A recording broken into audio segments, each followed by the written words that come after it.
ताज्या बातम्यांसाठी पाहत रहा तिचा सागर न्यूज। पण साहेबांच्या जिव्हारी तुमचा प्रवेश कुठेतरी लागला असेल असं नाही वाटत? ते 100% लागलं। का? कारण तेवढ्या विश्वासानं आम्ही सुद्धा काम करत होतो।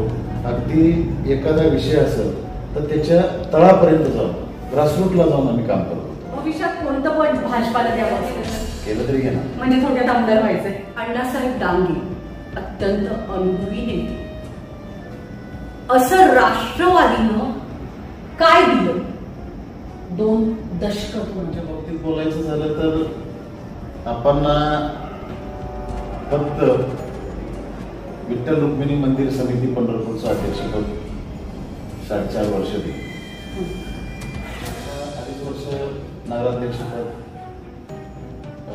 इस्लामपूरला मिळालं म्हणून काम करतो। राष्ट्रवादीमध्ये राष्ट्रवादी जैन पाटील अचानक साथ सोडलं, क्लेशदायी होतं। 100% झालं, त्याही वेळेला झालं। आता आम्ही 2003 पासून अण्णा नाराज होते, राष्ट्रवादी तरीही ते थांबले, वाट पाहिली तरीही त्यांना काही नाही मिळालं, तरीही ते एकनिष्ठतेसाठी राहिले राष्ट्रवादी, बरोबर? आणि नंतर घर वापसी केली ती त्यांचं मन मानत नव्हतं। वयाच्या 90व्या वर्षी काय शब्द टाकला तुम्हाला? का तुमच्यावर होत असलेल्या अन्यायानंच आपसूक तिकडे पाय वळले? गद्दारी आमच्याकडून झाली नाही, होणार। आताही आम्ही भारतीय जनता पार्टीत आहे, आम्ही प्रामाणिकपणेच भारतीय जनता पार्टीकडे बोलून घेतलं होतं। आता माझं रक्त सांगलं तरी आम्हाला समाजाला तुम्ही आरक्षण देत नाही। देवी कोळकर या कोण आहेत? या धनगर समाजातल्या बऱ्याच लोकांना माहिती। तिथं काही नव्हतं, एक मातीचा ढिगारा, गेड्या बाबळी, उकिल्ले असं त्यांच्या वाटेत तिथं जाऊन 8 वर्ष स्वतः राहिले आणि तिथलं सगळं डेव्हलपमेंट केलं। आज देश विजयरत्न समाजासाठी उठवलेले आवाज, आंदोलन, प्रश्न तुम्ही करताय ते काम माध्यमांसमोर कमी येते असं वाटतं? महत्वाचं आमचं समाधान कशात असते की जनतेचं काम होते त्यात जास्त। नमस्कार। राजकारणाच्या पटलावर राजकीय समीकरण नेहमी घडत असतात।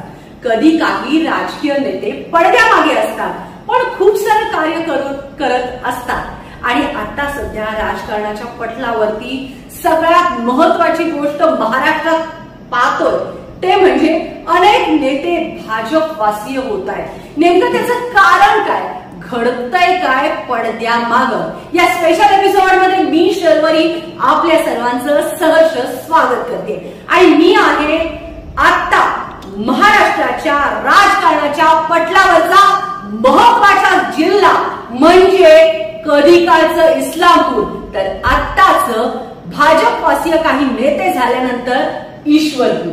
आणि अशाच ईश्वरपूर मध्ये राजकारणाच्या पटलावरती हुकुमी एक्का म्हणून राजकारण करणारे अण्णासाहेब डांगे अत्यंत अनुभवी, सध्या त्यांचं वय 90 आहे। आणि अशाच नेत्यांच्या तिथं आम्ही थेट पोहोचलोय। त्यांचे सुपुत्र धनगर समाजाचे प्रदेशाध्यक्ष माननीय चिमण उर्फ रामचंद्र अण्णासाहेब डांगे यांचे सुपुत्र आहेत। त्यांच्याशी मी बातचीत करण्याकरता इथं पोहोचलेलो आहोत। एकूणच इथं आत एंट्री केल्या या संस्थेत आल्या असं वाटलं की इथे किती मोठी युवा पिढी तयार होतीये। आणि म्हणूनच अत्यंत महत्वाचा, भाजपासाठी महत्वाचा असलेला माधव पॅटर्न, माळी, धनगर, वंजारी मधला इस्लामपुरात ईश्वरपूर मध्येच आहे असा नेता अण्णासाहेब डांगे आणि त्यांचे सुपुत्र सध्या धनगर समाजाचं नेतृत्व करत आहेत चिमण डांगे, चिमण उर्फ राजेंद्र डांगे।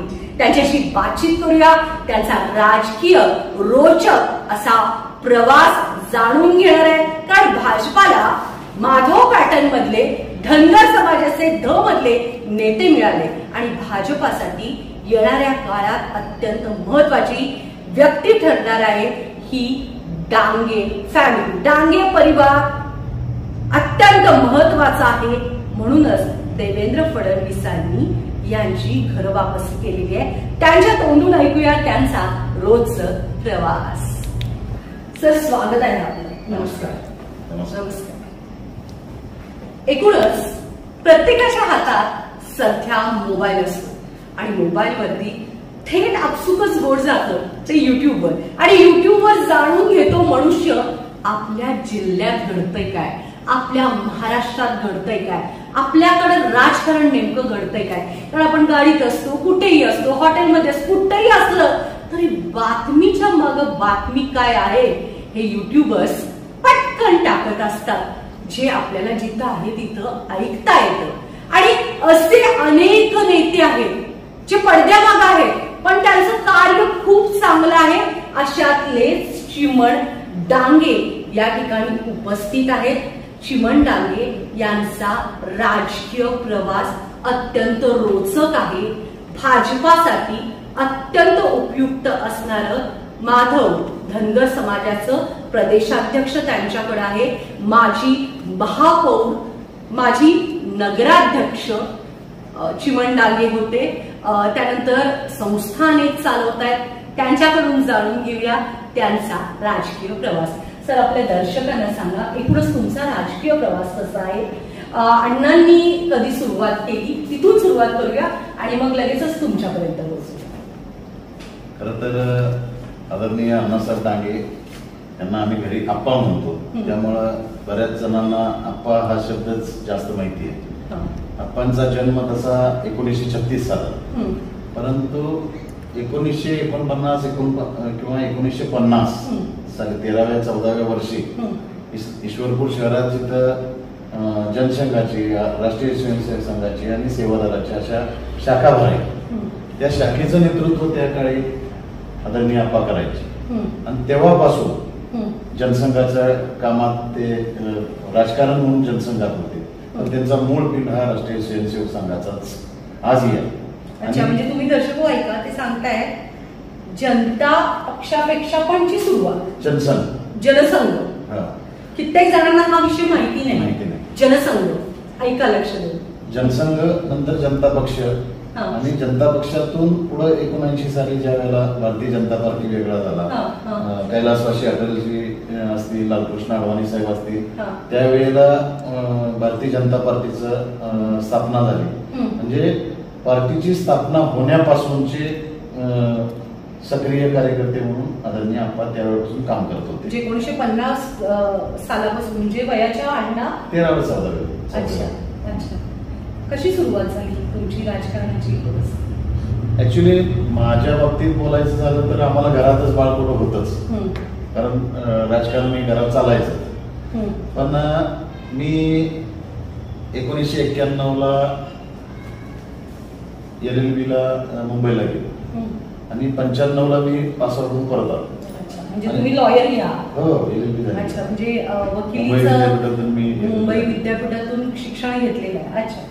आणि 95ला मी आलो आणि डायरेक्ट प्रॅक्टिस करायची का सगळ्या मनात हे चालू आणि राजकारणात जावं वडिलांबरोबर की वकिली करावी असा विषय होता. पण त्यावेळेला आप्पा मंत्री होते आणि नगरपालिकेची इलेक्शन लागली होती. नगरपालिकेच्या इलेक्शनला मला, मी ज्या गल्लीत राहतो, कचरे गल्ली, त्या गल्लीच्या वार्डातून मला तिकीट पार्टीने. तुम्ही एक्झॅक्ट कुठे राहता? आम्ही इस्लामपूर वरून ईश्वरपूर मध्ये कचरे गल्ली हा आमचा जुना शिराळनाका परिसर आहे, त्या परिसरात राहतो ईश्वरपूर.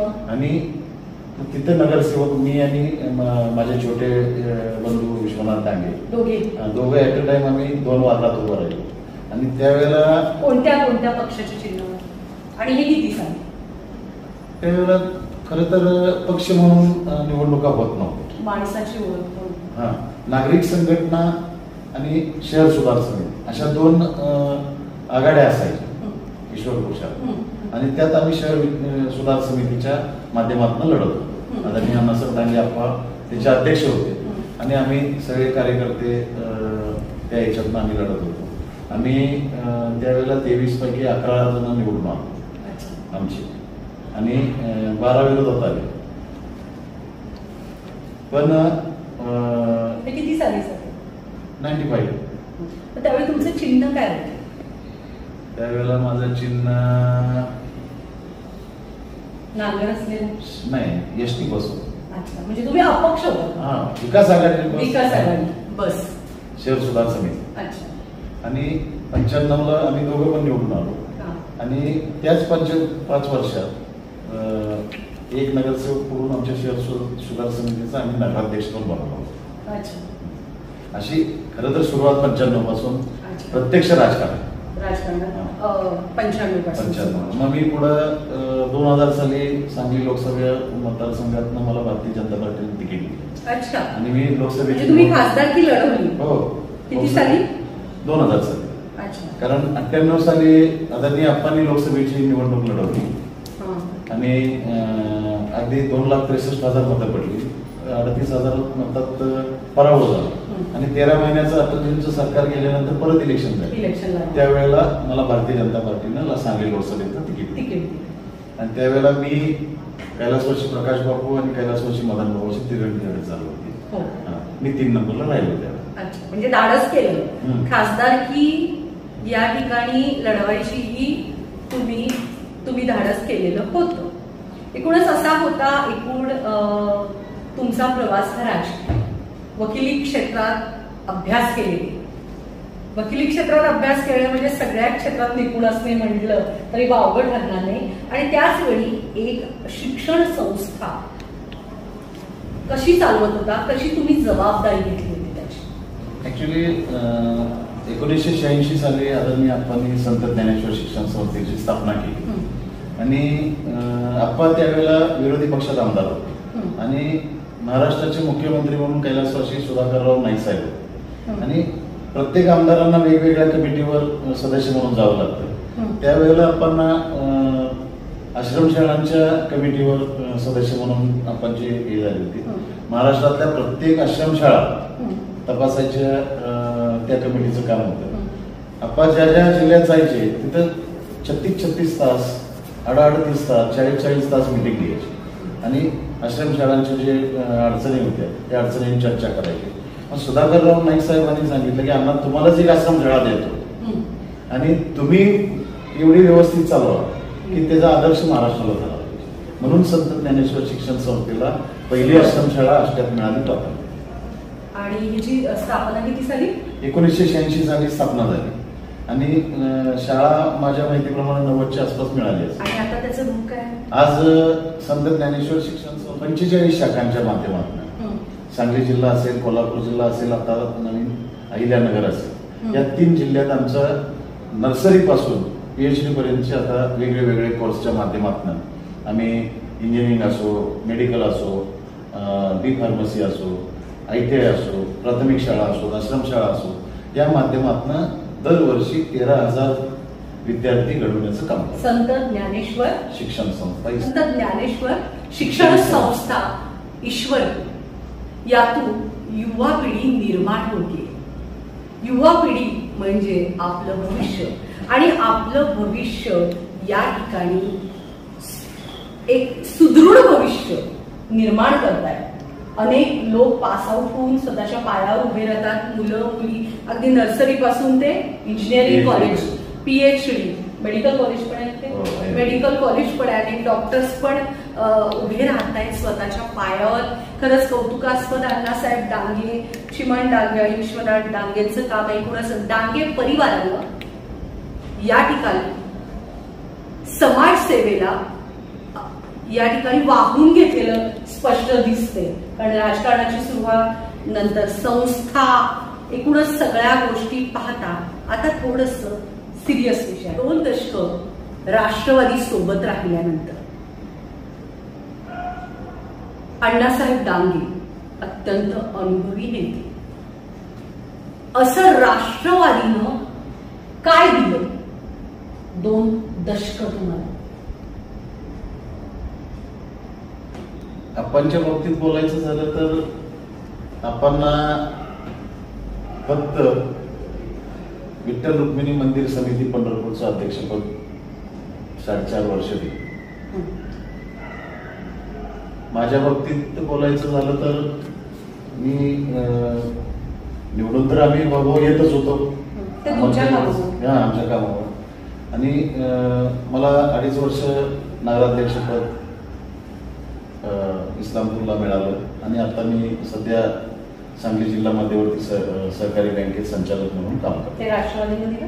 हां, राष्ट्रवादी जयंत पाटील साहेबांनी. जयंत पाटील साहेब. एकूणच असं सगळं होत असताना, इतके जवळचे असताना अचानक साथ सोडणं क्लेशदायी होतं.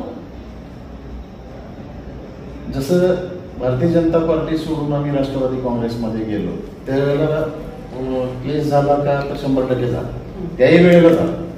आता आम्ही आदरणीय आपण निर्णय घेतला की भारतीय जनता पार्टीत जायचं. कारण सगळ्यात महत्वाचं की आपण राष्ट्रवादीत आले, आपणचा मूळ पिंड हा राष्ट्रीय स्वयंसेवक संघाचा. त्यांचं मन कधीच कुठं बाकी ठिकाणी लागेल असं आम्हाला तर कधी जाणवलं नाही, वाटलं. 2003 ते नाराज होते असं करत होतं. 2003 ज्या वेळेला राष्ट्रवादीत गेलो, त्याच्या आधी लोकराज्य पार्टी स्थापन केली, 2 वर्ष ते काम केलं. त्याच्यानंतर राष्ट्रवादी काँग्रेस पक्ष पवार साहेबांच्या बरोबर काम करायला आम्ही ते करायला लागलो. पहिले 4-6 महिनेच त्यांचं थोडस मन तिकडं व्यवस्थित होतं. त्याच्यानंतर ते मनानं राष्ट्रवादी बरोबर नव्हतेच. म्हणजे स्वतंत्र विचारांचा नेता ज्यावेळी घुसमट होत होती त्यावेळी बोललाही नाही आणि सोडूनही गेला नाही. हा, असं चित्र जसं राजाचं असतं, कधी मन नसेल रमत तरीही प्रजेसाठी राहायचं असतं.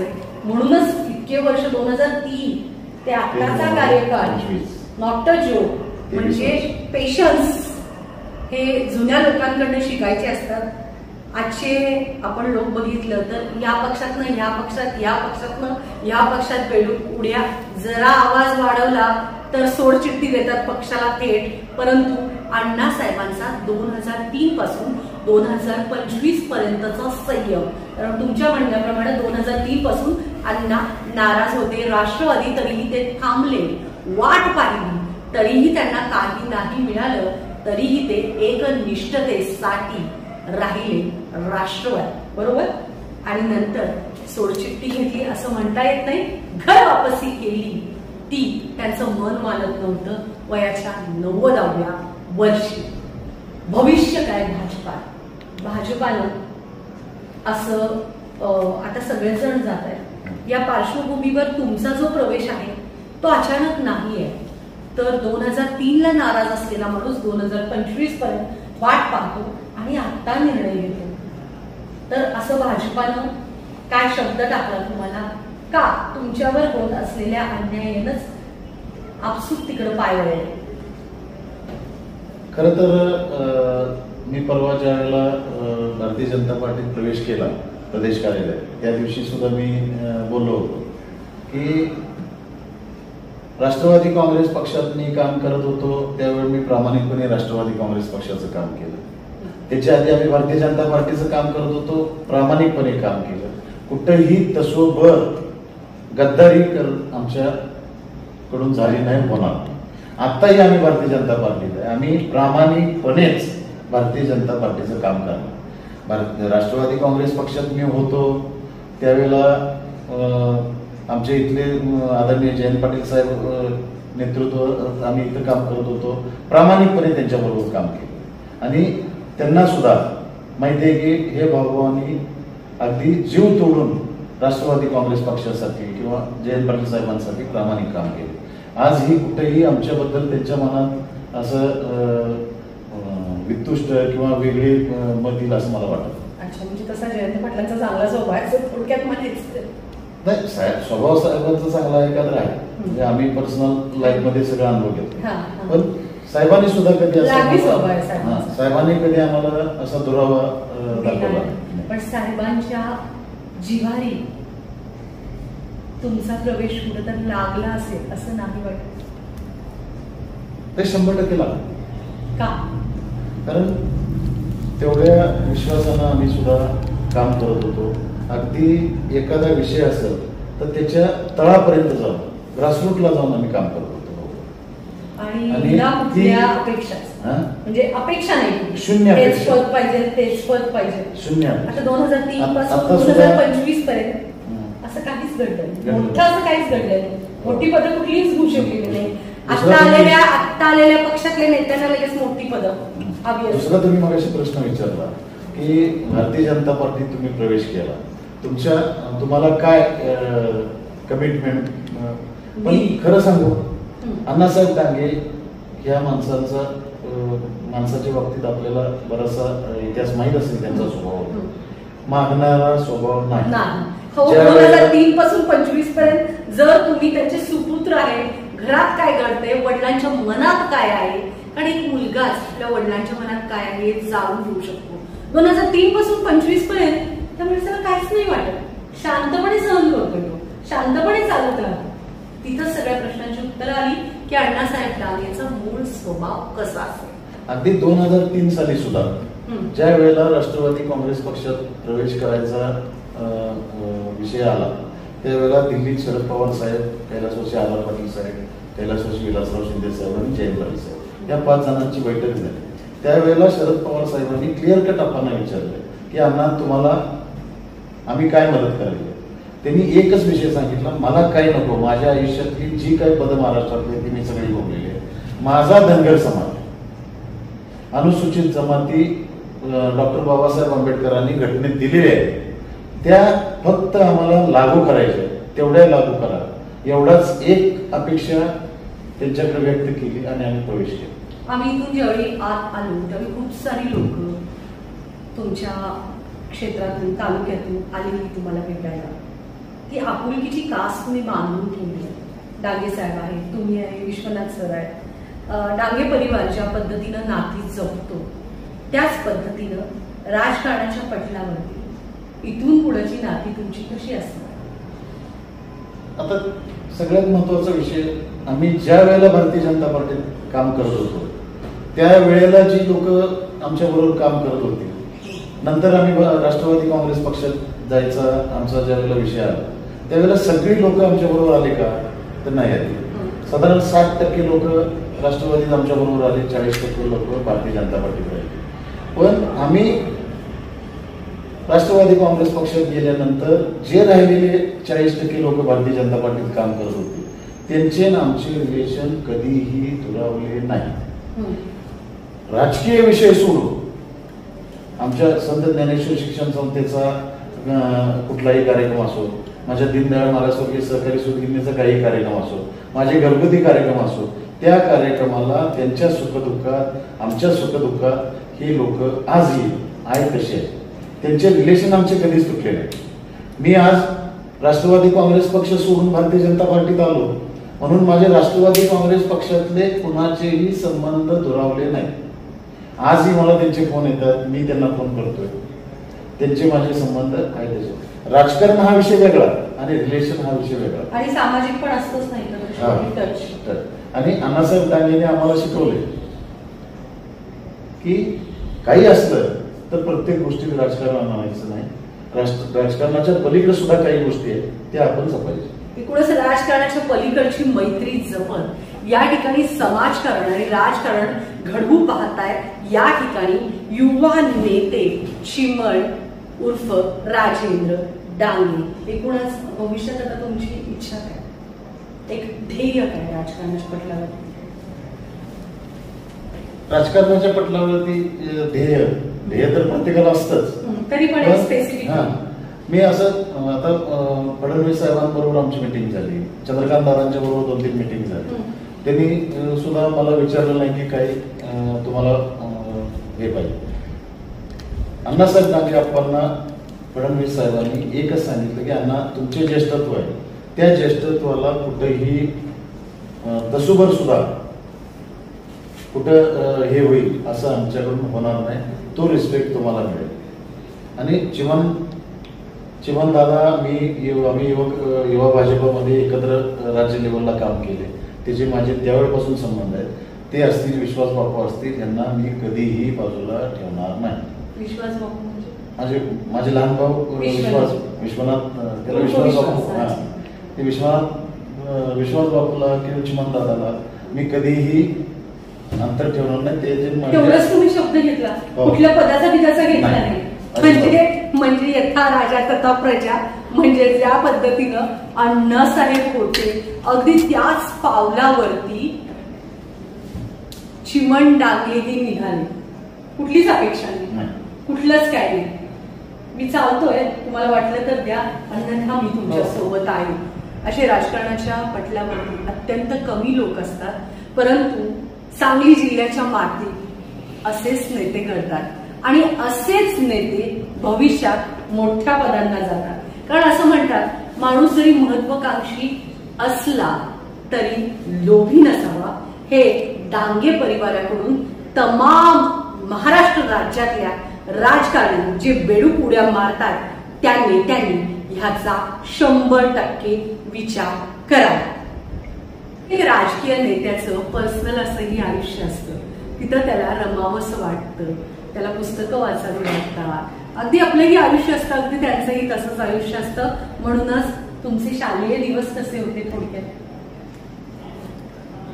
शालेय दिवस म्हणाल तर मी माझं प्राथमिक, माध्यमिक, ज्युनियर कॉलेज माझं पूर्ण ईश्वरपूर शहरातच झालं. आणि प्राथमिक माझं आदर्श बालक मंदिर इस्लामपूरला आणि काशीगाव एज्युकेशन सोसायटीचं जे यशवंत हायस्कूल आहे त्या यशवंत हायस्कूलला माझं 10वी पर्यंत शिक्षण झालं. आणि कर्मवीरराव पाटील कॉलेजला माझं 11-12 ईश्वरपूर. आणि मी नंतर LLB साठी मुंबईला गेलो. LLB मुंबईतून कुठल्या? सिद्धार्थ मुंबई विद्यापीठातून सिद्धार्थ महाविद्यालय, जे डॉक्टर बाबासाहेब आंबेडकरांनी स्वतः उभारलं त्या महाविद्यालयातून मी. कुठली मास्टरी म्हणजे कुठल्या ह्याच्यात करता तुम्ही? मी प्रॅक्टिस म्हणजे आता करत नाहीये, पण तुम्ही कशाचा जास्त अभ्यास केला? कुठलं आवडत होतं की नाही मी जर लॉयर झालो तर हे करेन? मला सगळ्यात जास्त क्रिमिनल लॉ आवडायचं. अच्छा, क्रिमिनल लॉ आवडायचं, त्याचा अभ्यास जास्त केला. पण नशिबानं तुम्हाला नाही करता आली. प्रॅक्टिस केली असती तर क्रिमिनल झालं असतं, क्रिमिनल लॉयर झाला असतं. अच्छा, आवडते खेळ? सगळ्यात आवडता खेळ माझा क्रिकेट. आज मी वेळ काढून मॅच असेल तर बघतो, खेळतो त्या माझ्या वयात. अच्छा, आवडतं पुस्तक? पुस्तक म्हणाल तर मी राजेश्री शाहू महाराजांच्यावर जी पुस्तक मला वाचायला मिळतील ते वाचतो. राजेश्री शाहू महाराज. पण असं स्पेसिफिकली एखादं पुस्तक? ज्या वेळेला ग्रॅज्युएट झालो आणि MPSC ची परीक्षा मी प्रिलिम पास झालो, मी मेनला पब्लिक ऍडमिनिस्ट्रेशन विषय होता. मी त्यावेळेला शाहू महाराजांची जेवढी पुस्तकं मिळतील तेवढी वाचले, तेव्हापासून वाचले. तरी पण एखादं स्पेसिफिक पुस्तक ते खूप आवडतं, किती वाचलं तरी मत नाही बरं असं? शाहू महाराजांची बरीच पुस्तकं वाचतात. आवडता नेता ज्याच्याकडून तुम्हाला प्रेरणा मिळते? आवडता नेता म्हणाल तर जे जनतेसाठी, लोकांसाठी, समाजासाठी रस्त्यावर उतरून लढाई करतात सगळे नेते आवडतात. अण्णासाहेब दांगे, गोपीनाथरावजी मुंडे साहेब, ती लोक मला आदर्श, कारण त्यांचं रस्त्यावर उतरून जनतेसाठी, समाजासाठी काम करणार. भविष्यात तुम्ही तसंच कराल? हो, 100%. आता भाजपाच्या या एकूणच सगळ्या स्थानिक स्वराज्य निवडणुका असतील, म्हणजे भविष्यात तुम्ही आमदारकीला पण उभारणार? हरकत नाही, पक्ष जबाबदारी दिली. पण आता धनगर समाजाला अनुसूचित जमातीच्या सवलती मिळाव्यात म्हणून एक टक्कर मोर्चा पाठीमागे झाला होता. त्यावेळेला जिल्हाधिकारी कार्यालय आपल्या इकडे राजवाड्यात होते. आदरणीय आप्पांनी कलेक्टर साहेबांच्या समोर, त्यांच्या समोर भिंतीवर डोकं आदळलं, आपटलं आणि हे सगळं फोडून घेतलं होतं. आता माझं रक्त सांगलं तरी आम्हाला समाजाला तुम्ही आरक्षण देत नाही. धनगर समाजासाठी अण्णासाहेब दांगेंचं खूप काम आहे आणि त्या पावलावर तुम्हीही आता प्रदेश अध्यक्ष पद. मी महाराष्ट्रभर केलं. काय सुरू आहे तुमचं काम त्या माध्यमातून? आम्ही आता समाज जागृती हा आमचा पहिला विषय अजेंड्यावर आहे. कारण आमची अशी परिस्थिती, महाराष्ट्र धनगर समाज महासंघाच्या माध्यमातून आम्ही काम करायला सुरुवात केली त्यावेळेला पुण्यश्लोक अहिल्यादेवी होळकर ह्या कोण आहेत ह्या धनगर समाजातल्या बऱ्याच लोकांना माहिती नव्हते. जे आमचं दैवत आहे ते दैवत धनगर समाजाला माहित नव्हतं. अहिल्यादेवी होळकरच माहित नव्हतं तर त्यांचं कार्य माहित असायचा विषय नाही. ते आम्ही प्रत्येक समाजातल्या वाड्या वस्त्यापर्यंत पोहोचवायचं काम महासंघाच्या माध्यमातून केलं. समाजाचे जे प्रश्न आहेत, अगदी चरायला पूर्ण वर बंदी असायची, मेंढपाळांनी बकरी चरवायची, हे असे जे जे समाजाचे विषय सगळे समाजाचे प्रश्न घेऊन आम्ही लढत राहिलो. अगदी हो, भाजपमध्ये तुम्ही विस्तारित करणार. हो, अगदी पुण्यश्लोक अहिल्यादेवी होळकरांचा जन्मगाव चौंडी, जामखेड तालुका, अहिल्यानगर. तिथं काही नव्हतं, एक मातीचा ढिगारा, येड्या बाबळी, उकिरडे असं त्यांच्या वाड्याची अवस्था होती. अण्णासाहेब डांगे आप्पांनी तिथं जाऊन 8 वर्ष स्वतः राहिले आणि तिथलं सगळं डेव्हलपमेंट केली. आज देश विजयरत्न आजकाल नेते पक्षात आले 1-2 वर्षात एखादं पद मोठं देतात आणि दंगा करतात. मी नेता, समाजाचा नेता, हे कुठं तर खटकत नाही. अण्णासाहेबांचा कार्यकाल, अण्णासाहेब डांगेंचं काम, धनगर समाजासाठी उठवलेले आवाज, आंदोलन, प्रश्न, तुम्ही करताय ते काम माध्यमांसमोर कमी येते असं वाटत नाही. आणि अर्ध्या हळकुंडानं पिवळी असणारी फार फेमस होते असं तुम्हाला वाटत नाही का? वाटतं 100%. पण आम्हाला महत्वाचं आमचं समाधान कशात असते की जनतेचं काम होते त्यात जास्त समाधान आहे. त्याची प्रसिद्धी करावी, त्याचं जे पण सर्वसामान्यांच्या कानाकोपऱ्यात अर्थात अण्णासाहेबांचं नाव आहेच, तरी पण काही लोक नवी आहेत, काही लोक नवीन समाजात युवा पिढी आहे, तर कानाकोपऱ्यात हे सगळं काम गेलं पाहिजे. ह्याच उद्देशानं आम्ही तुमच्यापर्यंत पोहोचलो. आमचं तुम्हाला शोधून काढणे, नाव सगळ्यांनाच परिचित आहे, काम सगळ्यांनाच माहिती आहे, पण माधव पॅटर्न मधले धनगर समाजाचे नेते, प्रदेशाध्यक्ष आपल्या सांगली जिल्ह्यातच आहेत, ईश्वरपूरमध्येच आहेत. तर त्यांचं कार्य कसं चालू आहे, काय आहे, जनतेपर्यंत पोहोचावं हाच आमचा एकमेव उद्देश होता. माझा उद्योग म्हणाल तर प्रामुख्यानं माझ्या वडिलांची शेती आमचा मूळ उद्योग आणि आजही मी शेती बघतो. माझे शेती थोडंसं आधुनिक कशा पद्धतीनं करता येईल याच्यावर माझा जोर असतो. माझा ऊस गेल्या वर्षी मी वेगळे वेगळे प्रयोग केले आणि एकरी 128 टन 350 किलो एकरी ऊस, म्हणजे हायेस्ट उत्पादन मी ऊस शेतीत घेतलं. आताही माझं 135 टनाच्या आसपास ऊस जाईल अशी ऊसाची शेती आहे. प्लस द्राक्ष बाग असेल किंवा ग्रीन हाऊसमध्ये मी फुलांची शेती केली, जरबेरा असेल, ऑर्किड असेल, मी सगळं हैदराबादला, मुंबईला पाठवायचो. अशा पद्धतीनं शेती माझी आहे. आंब्याची बाग, म्हणजे सगळे शेतीत जे काही प्रयोग करायचे ते मी सगळे केले. ठिबक सिंचन असेल किंवा अगदी ड्रोन औषध फवारणी, जे आधुनिक जे काही आहे ते सगळं शेतीत वापर करून आज एक चांगल्या प्रकारची शेती माझी मी करतोय आणि चांगलं उत्पन्न त्यातनं मला मिळते. अशा प्रकारे या ठिकाणी आपल्याला सगळी प्रश्नांची उत्तरं मिळाली आहे. दिलखुलास अशी आमची चर्चा झालेली आहे आणि राजकारणाच्या पटलावरती आणि समाजकारणाच्या पटलावरती धनगर समाजाचं नेतृत्व करण भविष्यात एक मोठा नेता तर आहेच, परंतु नक्कीच ईश्वरपूर आणि महाराष्ट्रात बदल घडवून आणणारे चिमण्णा उर्फ राजेंद्र डांगे यांचा एकूण आपण जीवन प्रवास पाहिला, त्यांचे फ्युचर प्लॅन्स ऐकले. तुम्ही या ठिकाणी दर्शक हो किती वेळ तरी ऐकताय. तुम्हीही आमच्या शब्दाला मान देऊन आमच्या दर्शकांसाठी खूप छान प्रश्नांची उत्तर दिली, त्याबद्दल तिचा जागर न्यूज आणि रक्षक जागर परिवाराकडून खूप खूप आभार. धन्यवाद. धन्यवाद.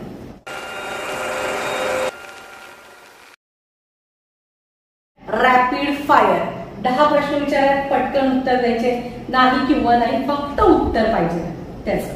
भविष्यात कोणतं पद भाजपाला द्यावं, आमदार केलं तरी घेणार, म्हणजे थोडक्यात आमदार व्हायचंय.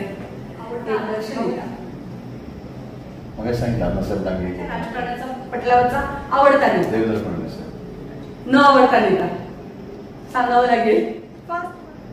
जे समाजाच्या विरोधात जे काही एक नेता तो नसेल आता पदावर, काही असेल, नाही हे पटत नाही हे बोलणं, नाही सांगू शकत. अण्णासाहेब डांगेंचे संस्कार, सामाजिक अशी आठवण की नाही, मला ते असं आठवलं की अंगावर शार येतात, अशी सामाजिक आठवण. म्हणजे ज्या वेळेला अण्णासाहेब डांगेंनी समाजासाठी जे जिल्हाधिकारी कार्यालयावर लोक आदळलं आणि रक्ताच्या थरवड्यात बाहेर आले, तो क्षण आठवला की आजही अंगावर काढ. तुम्ही किती वयाचे? साधारण 30-32. मन गदीवरून टाकणारा क्षण कुठला? माझ्या आईचं आणि पत्नीचं निधन. अच्छा, वयाच्या कितव्या वर्षी आईचं? आई माझी आता 16 वर्ष, 15 वर्ष झाली. आणि मिसेस माझे लग्न झाल्यानंतर 2 वर्षात पहिली बाकी. सगळ्यात आनंदी क्षण मला ट्वीन झाली. अच्छा, किती वर्षाचं? 14 वर्षांनी. आता किती वर्षाचं? आता 8 वर्ष. आठवण, एक आठवण की ती खूप आवडते आणि मी वारंवार पाहतो किंवा डोक्यात येतं, तीच आठवण. इनाग्रेशन झालं साली 2011. अच्छा, राष्ट्रवादी. अच्छा, जबाबदारी तर भरपूर आहे माझ्यावर. महत्वाची आणि मोठी जबाबदारी की मला हे करावंच लागणार आहे आणि मी काही केलं तर करणारच आहे. मी धनगर समाजाच्या प्रदेशाध्यक्ष म्हणून काम करतोय. महाराष्ट्रातल्या धनगर समाजाच्या हिताचं जे जे करता येते काम. तरी खास जबाबदारी काय? आरक्षण किंवा काय असेल? अनुसूचित जमातीचं आरक्षण जे घटनेनं दिलेलं आहे ते लागू करायच्या बाबतीत जे काही प्रयत्न करावे लागतील ते करा. म्हणजे मिळवणारच आरक्षण, मिळवणारच आरक्षण, धनगर समाजाचं मिळवणारच असं चिमण डांगे यांनी सांगितलंय. आवडतं राज्य? महाराष्ट्र. आवडत्या आदर्श आतापर्यंतच्या महिला नेत्या? सुषमा स्वराज, भाजप. एकूणच अशा प्रकारे आपलं रॅपिड फायर संपलेलं आहे. शेवटचा जाता जाता एकच प्रश्न, काय व्हायचंय आमदार? ताज्या बातम्यांसाठी पाहत रहा तिचा सागर न्यूज.